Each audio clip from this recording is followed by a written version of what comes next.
The day God showed me something I wasn't ready to see. There comes a moment when silence speaks louder than every noise in the world. When your spirit, though surrounded by chaos, suddenly freezes and time stops. That moment came for me when I least expected it.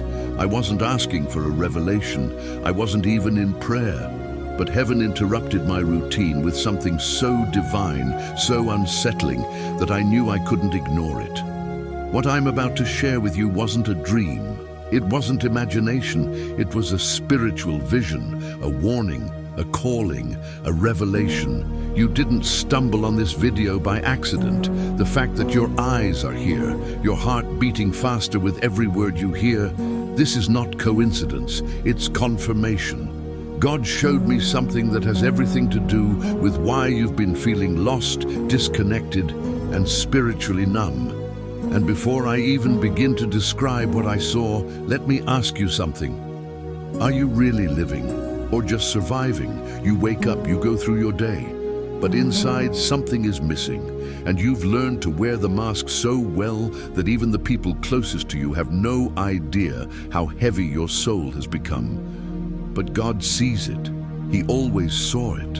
And that's why this message is reaching you now, because something needs to break, something needs to awaken. And if you don't stop and pay attention now, you may miss the most important moment of your life.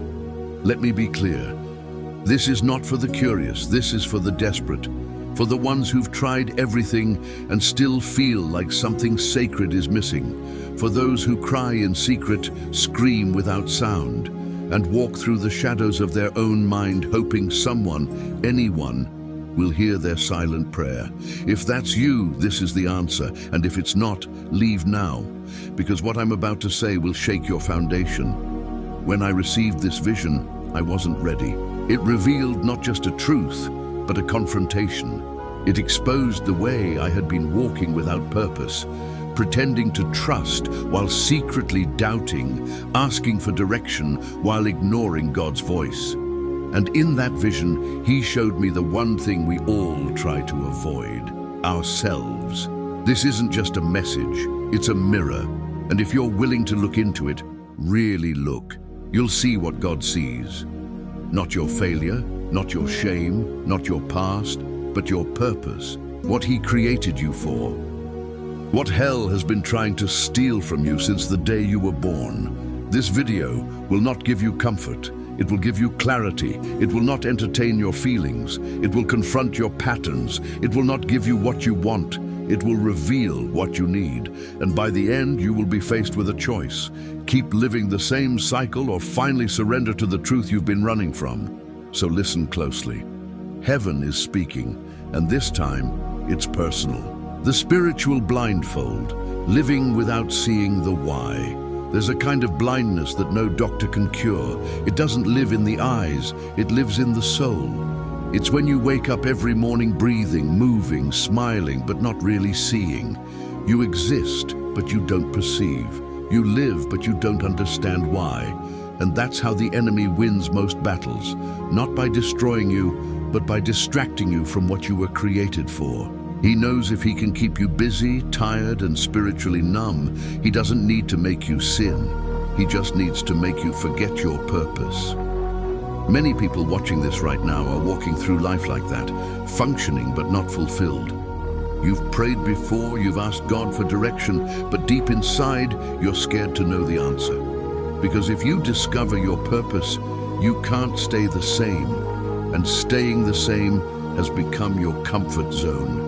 You tell yourself you're waiting on God, but in truth, He's been waiting on you. Every missed opportunity, every closed door, every restless night, it wasn't punishment. It was a divine interruption, a whisper saying, "Wake up, there's more." God showed me in the vision that countless sons and daughters are trapped in this fog, blinded not by darkness, but by routine. They've confused motion with progress, activity with purpose, survival with destiny. You've been trying to fill a spiritual emptiness with earthly distractions, likes, achievements, approval. But here's the truth you need to hear before it's too late. The longer you delay your purpose, the heavier the weight becomes. Every day outside of it costs you a piece of peace you'll never get back unless you turn now. This blindness isn't permanent, but breaking it requires confrontation. You must face the truth of what you've become. When was the last time you felt the fire of your first love for God? When did your worship stop being personal and start feeling mechanical? These questions aren't meant to shame you. They're meant to wake you up. Because the worst prison isn't sin. It's numbness. It's knowing God exists but no longer feeling Him move inside you. Right now, heaven is reaching through this message, shaking you gently but firmly. You are not forgotten. You are not invisible. You are not too late. But you are running out of time to keep pretending everything is fine. The blindness will break the moment you stop trying to fix yourself and start surrendering to the one who already saw you struggling in the dark. He didn't turn away. He came closer. If your heart is pounding, it's because your spirit recognizes His voice. This is your moment of clarity. The fog is lifting, the vision is clearing, and God is saying, I'm restoring your sight. He's pulling back the veil that kept you from seeing who you really are. A chosen vessel, a living testimony, a purpose waiting to be fulfilled. Write this in the comments as a prophetic declaration of faith. Lord, open my eyes to see your purpose for my life. And if this message is piercing something inside you, subscribe to this channel, like this video, and let the algorithm of heaven carry this word to more hearts that need it. Your vision is returning. Stay until the end, because what comes next will reveal why God opened your eyes today. The enemy's greatest strategy: make you feel unnecessary. There's a weapon the enemy uses that's more effective than temptation. It's the lie of insignificance. He doesn't have to destroy your body if he can convince your mind that you don't matter. He doesn't have to take your voice if he can make you believe no one wants to hear it. That's how he kills purpose. Slowly, silently, by whispering, you're not enough, you're forgotten, you're replaceable. And once that seed takes root, your spirit begins to wither from the inside out. This is why so many hearts feel empty, even in crowded rooms. It's why you can serve others and still feel unseen, because the enemy's war isn't against your life, it's against your meaning. He knows that if you ever remember who you are in God, you'll become unstoppable. So he blinds you with guilt, floods you with comparison, and distracts you with everything that looks holy but isn't healing. You start doing things for God instead of being with God, and that's where the slow drift begins. In the vision God showed me, I saw a battlefield filled not with wounded soldiers, but with sleeping ones, warriors who forgot they were chosen. They carried armor they no longer believed in, and weapons they'd stopped using because they didn't think their fight mattered anymore. That's what spiritual insignificance does. It numbs your faith. It makes you watch life instead of living it. And heaven is crying out, wake up, you still have a mission. You've believed the lie long enough.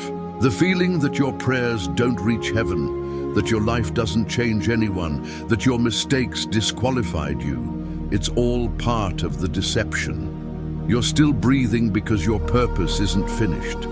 You think you failed, but God calls it preparation. You see wasted years. He sees the training ground of your testimony. The enemy only attacks what threatens him, and that's why he targeted your sense of worth.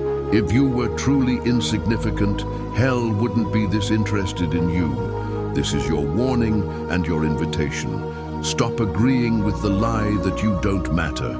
Stop measuring your value by applause or approval. You are not an accident in the story of creation. You are the sentence God refused to delete, and every day you wake up, you have another chance to rewrite the ending with His grace. Write this in the comments as your act of spiritual defiance. I am chosen by God, and my purpose is still alive. Say it out loud if you have to. Break the silence, because every declaration you make in faith weakens the hold of the enemy over your mind. And if this word is awakening something in you, subscribe now, like this video, and help push it further. So YouTube knows this isn't noise, it's a movement. A generation of sons and daughters remembering their identity in Christ. Stay close. What God revealed next will expose the silence that almost made you give up, and how He speaks when you think He's gone. The vision in the silence. What God spoke when I thought He was gone. There comes a season when heaven feels quiet. You pray, but the words fall back on you. You cry, but nothing answers. You serve, but everything seems hollow. It's the silence that breaks you, not the suffering. Because pain you can endure, but silence makes you wonder if God left. That's where I was when the vision came. Not in a moment of strength, but in weakness. And in that stillness, I heard the one voice I thought had gone forever. God doesn't always shout in the storm. Sometimes He hides in the silence, testing if your faith is built on feelings or on truth. The enemy uses that quiet to whisper, "See, God's done with you. He's tired of your failures." And when you start to believe it, you stop seeking. That's the danger of silence. It convinces you that heaven's absence is punishment when it's really preparation. What you call abandonment, God calls alignment. He's not ignoring you, He's adjusting you. In the vision, I saw a room filled with shattered clocks. Every one of them stopped, frozen at the hour when people gave up waiting. And the Lord said, "Tell them my silence isn't rejection, it's strategy. I'm teaching them to hear me without noise." That moment burned through me. I realized how often I mistook His patience for distance. The truth is, God speaks even when He's quiet. He speaks through the delay, through the unanswered prayer, through the ache that won't go away. Because silence has a sound if you're willing to listen differently. Maybe you've been there too, waiting for a sign, asking for a word, wondering why the sky won't open. But hear this, God never stopped talking, you just stopped trusting. You wanted a voice from heaven, but He's been using your circumstances as the message. Every closed door was a redirection. Every delay was a test of endurance. Every night of tears was training your vision to see in the dark. Because true faith isn't built when God explains, it's built when He doesn't. If you're in that quiet now, don't run from it. That silence is sacred. It's the furnace where your purpose is refined. It's the waiting room between who you were and who God is shaping you to become. You can't rush it, and you can't fake it. You can only surrender. Because the same God who seems silent is the one orchestrating your comeback behind the curtain of your confusion. Write this in the comments as a prophetic act of faith. Even in silence, God is speaking to me. Let it echo through your heart until the fear loses its grip. And if this message finds you in the middle of your waiting, don't walk away. Subscribe, like, and let this word spread to others who are barely holding on. Because this silence is not the end. It's the moment before the vision becomes reality. Stay with me.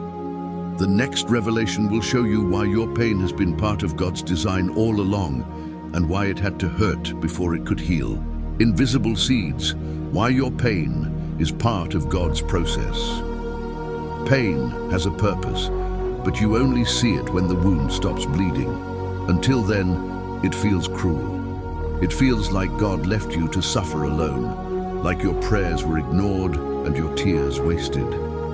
But what if I told you that the place where you hurt the most is the soil where God planted your greatest calling? You see, pain is not punishment, it's preparation. And every struggle you've survived wasn't meant to destroy you, but to shape you for something you can't yet see. When I asked God why He allowed certain seasons of loss and disappointment, He answered me through a vision. I saw a field, dry and barren, cracked by years of drought. Beneath the surface, though, seeds were hidden, unseen, uncelebrated, but waiting. The Lord said, "That's you. That's my children. I had to hide the seed so I could protect it." It struck me deeply. The delay, the silence, the heartbreak, it wasn't evidence of God's absence, it was evidence of his protection. Because some promises can't grow under public light, they must first die in private soil. This is the mystery of purpose. What feels like death is often the planting. When God allows something to end, it's because resurrection is already written in the next chapter. But to see that, you must let go of your own timeline. You've been asking for fruit when God is still working on the roots. He's not late, he's thorough. And every painful moment you've endured was him making sure what he's building in you will last when the storm comes. The enemy will try to make you believe your pain disqualified you. He'll point to the people who seem ahead, the ones who didn't have to struggle like you, and he'll whisper that God forgot your name. But hear this clearly. Your suffering has not been wasted. Heaven has kept every tear, every prayer, every silent night in its record. Those were not moments of abandonment. They were moments of investment. You were being buried, not forgotten. And there's a difference, because buried things come back transformed. Right now, God is using the very thing that tried to break you to prepare you for the harvest that's coming. The relationships that ended, the doors that closed, the jobs that fell apart, they all played a role in positioning you where grace could find you again. You may not understand it now, but one day you'll thank God for the pain that taught you how to pray differently, trust deeper, and depend completely on him. Because purpose doesn't grow in comfort, it grows in surrender. Write this in the comments as a declaration of trust. God, I believe my pain is producing something greater. Don't let the enemy convince you this season is meaningless. Your healing will be your testimony. And if this message is awakening hope in you, subscribe, like, and let this word reach others who think their suffering is for nothing, so they too can see that hidden beneath their pain is divine preparation. Stay here with me. The next revelation will confront what happens when everything collapses, how God uses broken blueprints to redraw your destiny. The broken blueprint, when everything goes wrong on the way to destiny. There's a moment in every believer's journey when the map they thought God gave them suddenly burns in their hands. The plan that once seemed certain begins to collapse. The prayers that used to flow easily hit walls of silence. You start to wonder if you misheard heaven. You question if the calling was ever real. That's the breaking point, the place where your blueprint ends and God's begins. When I saw this in the vision, it was terrifying. I watched a house built with precision and faith begin to crumble brick by brick, and I asked, Lord, why are you letting everything fall apart? His answer was piercing, because you built it without asking me where to start. That moment shattered my pride. I realized that much of what I called obedience was really control disguised as faith. I wanted God to bless my plan instead of surrendering to his. And he had to break it before it broke me. This is where many of you are now, standing in the ruins of your own expectations, angry, confused, tired of fighting battles you don't understand. You think everything's gone wrong, but heaven calls this alignment. God doesn't destroy what's his, he dismantles what's yours so he can rebuild it his way. The delays, the detours, the losses, they're not signs that you've failed. They're signals that the original blueprint wasn't strong enough to hold what he's about to release in your life. Some of you are trying to resurrect what God already buried. You keep running back to old plans, old relationships, old versions of yourself, thinking that's where the promise still lives. But God doesn't repeat cycles, he rewrites stories. If you keep clinging to what was, you'll miss what's coming. The reason your plan collapsed wasn't to punish you. It was to protect the purpose he placed in you. Because what's divine must be built on dependence, not on pride. God is not asking for perfection, he's asking for surrender. When he breaks your blueprint, it's because he's revealing a better one, drawn from his eternal design, not your temporary desires. The tears you've cried over what you lost are watering the ground for what's next. But you can't receive it if your hands are still holding fragments of yesterday. Write this in the comments as a declaration of surrender. God, I release my plans so you can rebuild my purpose. That's not just a comment, it's a covenant. A moment where heaven takes what's been shattered and starts to reshape it into something eternal. And if this word is confronting you, don't scroll away. Subscribe, like, and let this message travel to someone else standing in their own ruins, thinking it's over. Let them know it's not destruction, it's divine reconstruction. Stay here. What God revealed next will show you that even when the door closes, there's another one waiting, but you have to be brave enough to knock the door you didn't knock on yet. What's waiting on the other side? Sometimes the hardest battles are not the ones we fought, but the ones we avoided. Fear doesn't always shout. Sometimes it whispers, "What if it doesn't work this time?" That's how many destinies die, right outside the door of breakthrough. Not because God said no, but because you never knocked. You let fear convince you that silence meant rejection, that delay meant denial, that closed doors meant you were forgotten. But the truth is, some doors stay closed not because God is absent, but because He's waiting for the courage that proves you still believe. In the vision, I saw a long hallway lined with doors. Each one carried the same inscription, "Ask, and it shall be given." But the hall was empty. No one was knocking, and the Lord said, "My people are waiting for me to open what they're afraid to touch." That hit me like a thunderclap. We pray for miracles, but fear the step that unlocks them. We ask for new seasons, but keep clinging to old patterns. We want God to move mountains, but we won't take one step toward them. Heaven responds to faith in motion, not fear in silence. Many of you have been staring at doors you think are closed. In truth, they're unlocked, just waiting for your obedience to turn the handle. God hasn't forgotten you. He's testing whether you trust Him enough to move again. You say, "What if it's not time?" But what if it's been time and you're the one delaying it? Purpose requires participation. The miracles you're praying for often stand on the other side of movement.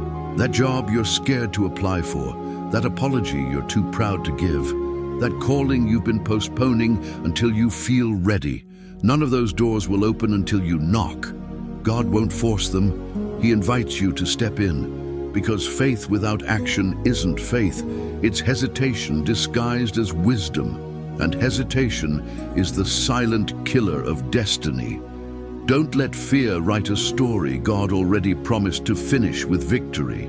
You think it's safer to stay still, but stagnation is more dangerous than failure. God can redirect a moving heart. He can't steer one that refuses to move. What's waiting on the other side of obedience is bigger than what you're trying to protect. The moment you decide to move, heaven moves with you. The moment you dare to knock, angels start aligning the answer. Write this in the comments as your prophetic declaration of courage. God, I will knock on the door you've prepared for me. Because every word of faith you release opens something unseen in the spiritual realm. And if this message is stirring something in you, subscribe, like, and share it, so more people who've been standing frozen outside their purpose will find the strength to take the step that changes everything. Don't go anywhere. What comes next will expose how God speaks when you've stopped listening, and how His voice calls even through the noise of your fear. The silent calling, how God speaks when we're not listening. There is a voice that doesn't compete with the noise of the world. It waits beneath it. You won't hear it through distraction, but through desperation. It's the voice of God calling when you've stopped listening, whispering through the cracks of your exhaustion, through the ache you can't explain. He doesn't shout to get your attention. He withdraws His presence just enough for you to feel the absence. And that emptiness becomes the echo that draws you back to Him. I remember asking God why He speaks so softly, why He doesn't just interrupt my chaos with thunder or write His message in the sky. And he said, "Because I don't fight for space in a heart that won't make room." That was the moment I realized heaven's silence isn't disinterest, it's invitation. God speaks through patterns, not pressure, through conviction, not volume, through the stillness you've been trying to avoid, not through the noise you use to numb it.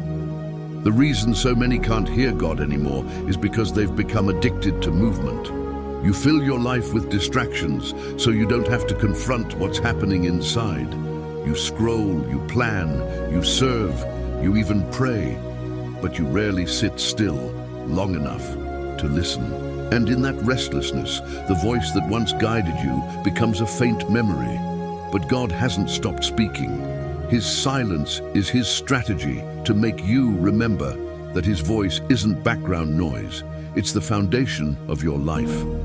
In the vision, I saw a sea of people surrounded by a storm. The wind was loud, the waves violent, yet above it all a whisper said, "Peace, be still." And I understood. God doesn't silence the storm first. He silences your heart so you can hear him through it. You've been asking him to calm the chaos around you, but he's waiting for you to calm the chaos within you. Because clarity doesn't come from God shouting louder, it comes from you becoming quieter. There's a reason he's been so subtle lately. He's training your spirit to discern, not just to react. He's teaching you that his presence is more than a feeling, it's an awareness. He doesn't need to prove himself. He needs you to remember him. Every nudge, every hesitation, every sudden thought to pray, that's him. The enemy screams to frighten you. God whispers to draw you closer.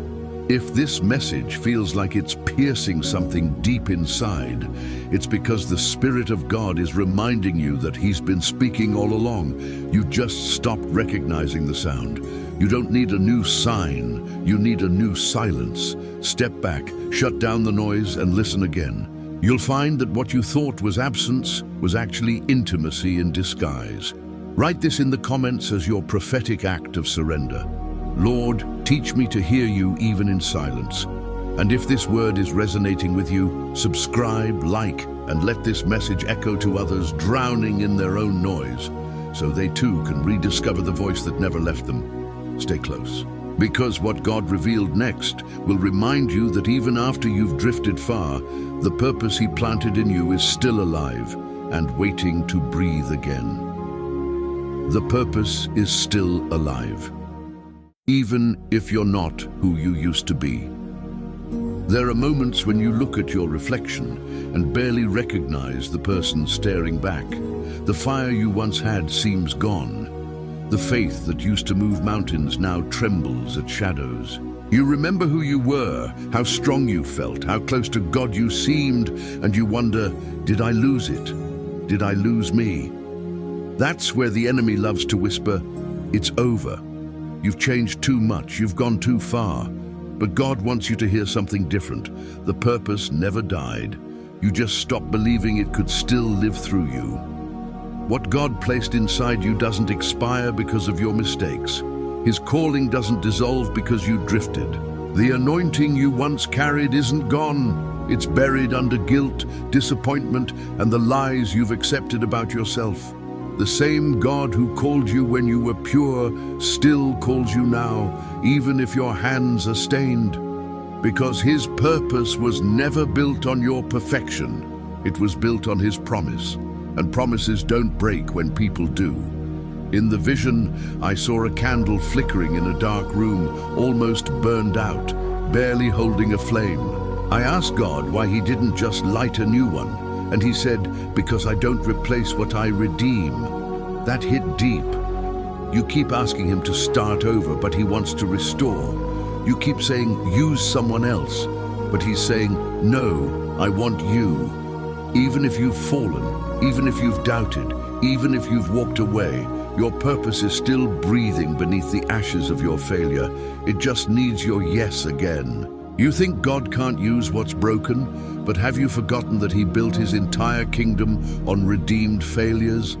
Peter denied him, yet became the rock.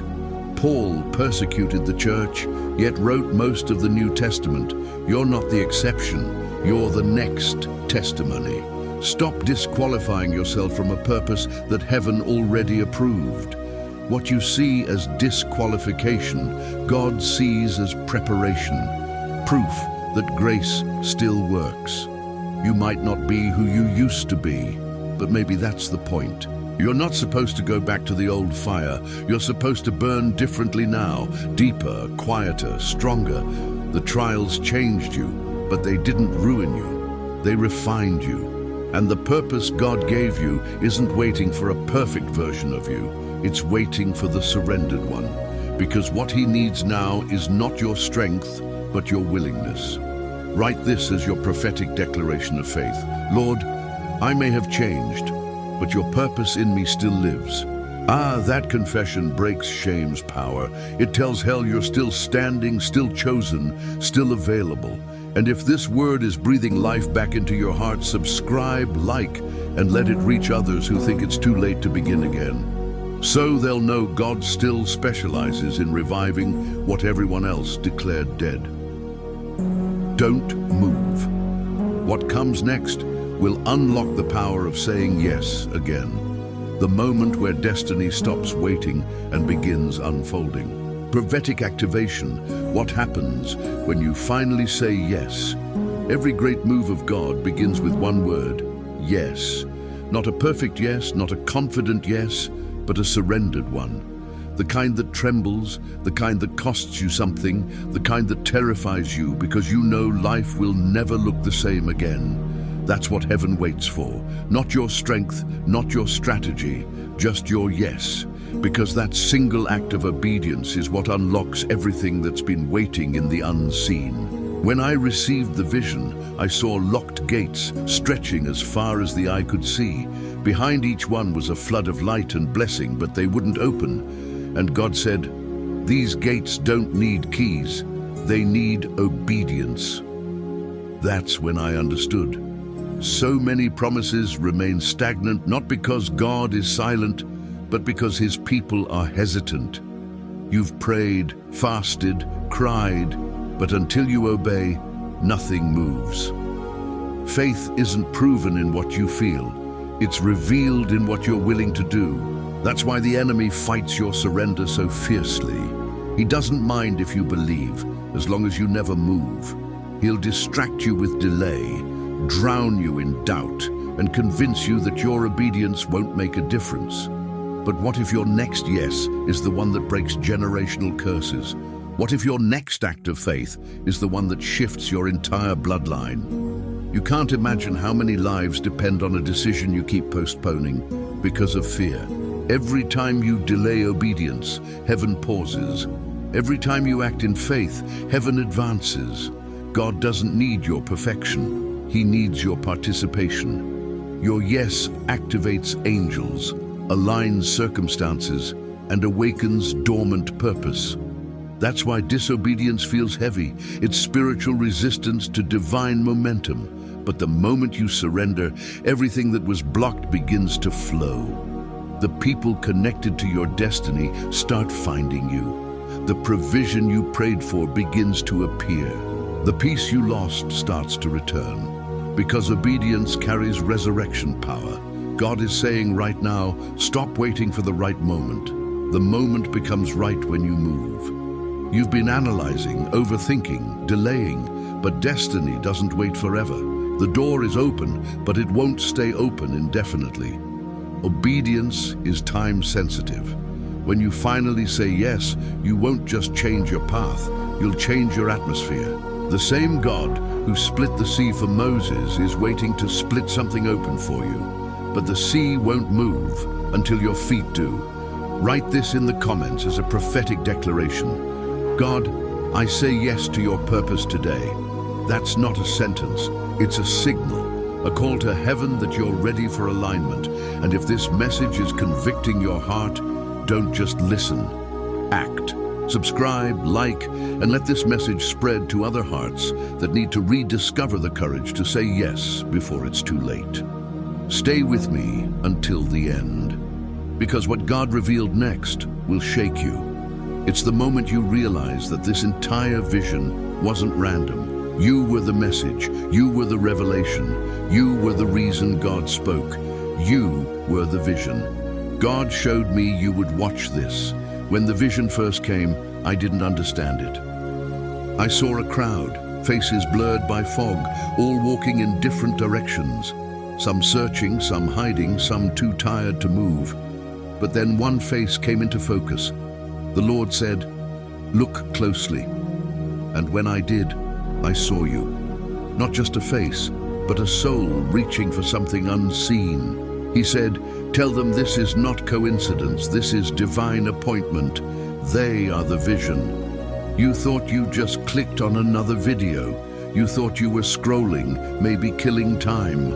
But heaven orchestrated this moment before you were even born. God showed me your struggle, your confusion, your quiet prayers at night when you wondered if anyone heard. And he said, "I do." He told me to speak to the one who's barely holding on, to the one who still believes in me but feels like my promises forgot their address. That's why this message had to reach you, because you are not just part of the story. You are the story heaven has been writing all along. Listen carefully. Everything you've lost, everything you've endured, every tear, every unanswered prayer, it all brought you here, to this moment of divine confrontation. God has been chasing you through the chaos, through your doubts, through every wrong turn. You've been wondering where he is, but he's been whispering right here. You are not watching this by accident. This is your confirmation. Heaven is calling your name again. The same God who gave me that vision is now giving you a choice, to keep walking in circles or to step into purpose. The spiritual fog is lifting, and the hand of God is reaching toward you. You've been asking for a sign. This is it. He wants you to know that the delay was never denial. The pain was never punishment, it was preparation. You were never abandoned, you were being refined. Every moment of silence, every night of tears, it all led to this awakening. Right now, heaven is waiting for your response. Don't let this moment pass. Write this in the comments as your prophetic declaration. Lord, I accept my purpose and surrender completely to you. Let that confession seal what God started in your heart. And if this message has spoken to you, don't just walk away. Act, subscribe, like, and share this word so YouTube's algorithm becomes an instrument of heaven, carrying this message to others who are still in the dark. Now, close your eyes. Breathe deeply. This is not just the end of a video, it's the beginning of your restoration. Let us seal this word with the prayer Jesus taught us to pray. Our Father, who art in heaven, hallowed be thy name.